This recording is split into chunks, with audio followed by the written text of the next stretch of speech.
Hey students, this is lesson 6.4. In this lesson, we are going to learn how to define and classify special kinds of parallelograms and to use properties of diagonals, of rhombuses, and rectangles. Go ahead and do the review. I'll check back with you.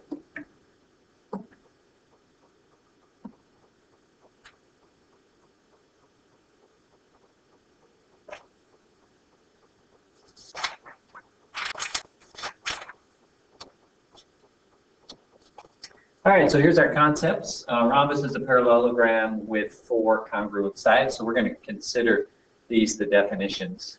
A rectangle is a parallelogram with 4 right angles, and a square is a parallelogram with 4 congruent sides and 4 right angles. So go ahead and write the words rectangles, rhombuses, and squares in this Venn diagram.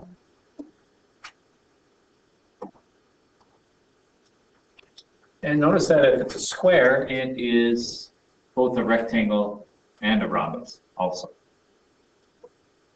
All right, so to classify this special parallelogram, let's take this information and see if we think we can call FGHJ a rhombus, a rectangle over square. Now remember that the fact that it is a parallelogram gives us some things.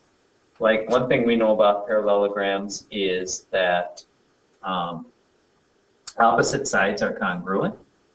So that would tell us that FG is congruent to HJ and FJ is congruent to GH.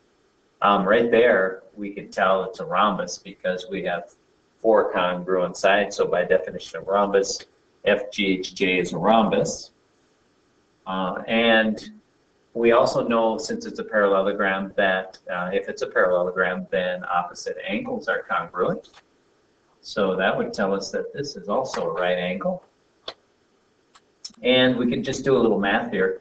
If it's a parallelogram, then adjacent angles are supplementary. So that means that this angle plus this angle have to add up to 180. And since this angle is 90, that means that angle G also has to be 90 because 90 plus 90 is 180. And then opposite angles are congruent. So we now have 4 right angles and 4 congruent sides. So we're going to say this is a square. Of course, if it's a square, it's also a rectangle and a rhombus. I'll write down my reasons here for that. I'm going to pause to do that.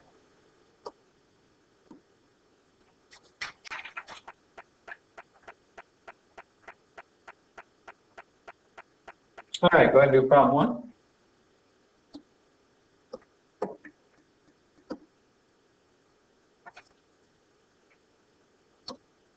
All right, some theorems we're going to use here. If a parallelogram is a rhombus, then its diagonals are perpendicular.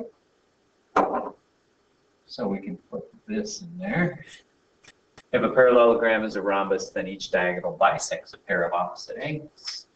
So we know that those angles are the same. And those angles should be the same. All right, so go ahead and fill in the information here.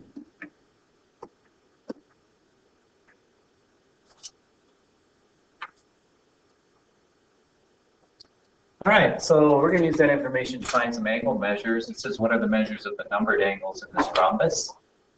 Well, remember, a rhombus is a parallelogram, so the measure of angle 1 equals 100. And that's by one of the parallelogram theorems, that parallelograms have congruent opposite angles.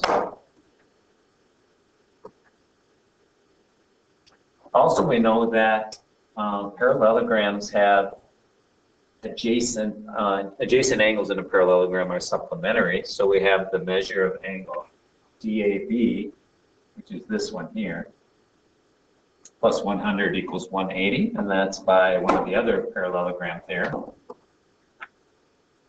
Okay, and then if we subtract, we get the measure of angle DAB is equal to 80. And the measure of angle 2 plus the measure of angle 3 equals the measure of angle DAB, and that is the angle addition.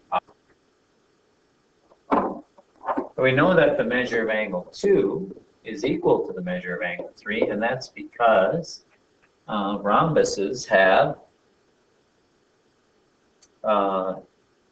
angles, bisected angles by the diagonal.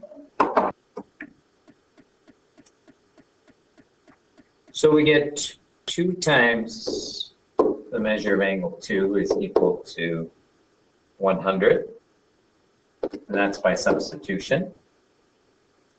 And so the measure of angle 2 is equal to 50, and that's also equal to the measure of angle 3. And that's just by using some division there. All right, go ahead and try the next problem.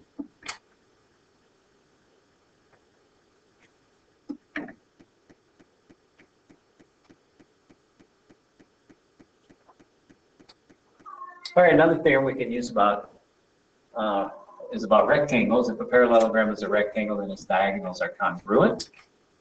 So if RST is a rectangle, then RT is congruent too. And the diagonals are always the every other point that represents the rectangle. So in this problem here, we have a rectangle. We're given that it's a rectangle. So by using the theorem that we just learned, we know that Pn is equal to MO. And then substituting, we get 4x plus 10 is equal to 7x minus 8. Got those switched around, but shouldn't matter because they're equal. And now if I subtract 4x from both sides, I get 10 equals 3x minus 8, and if I add 8 to both sides, I get 3x equals 18, and so x is equal to 6 by using some division there. So, and then we want to find Pn. Pn is equal to 7x minus 8, so I can just multiply 7 times 6 minus 8, and I get 34. Go ahead, you try that.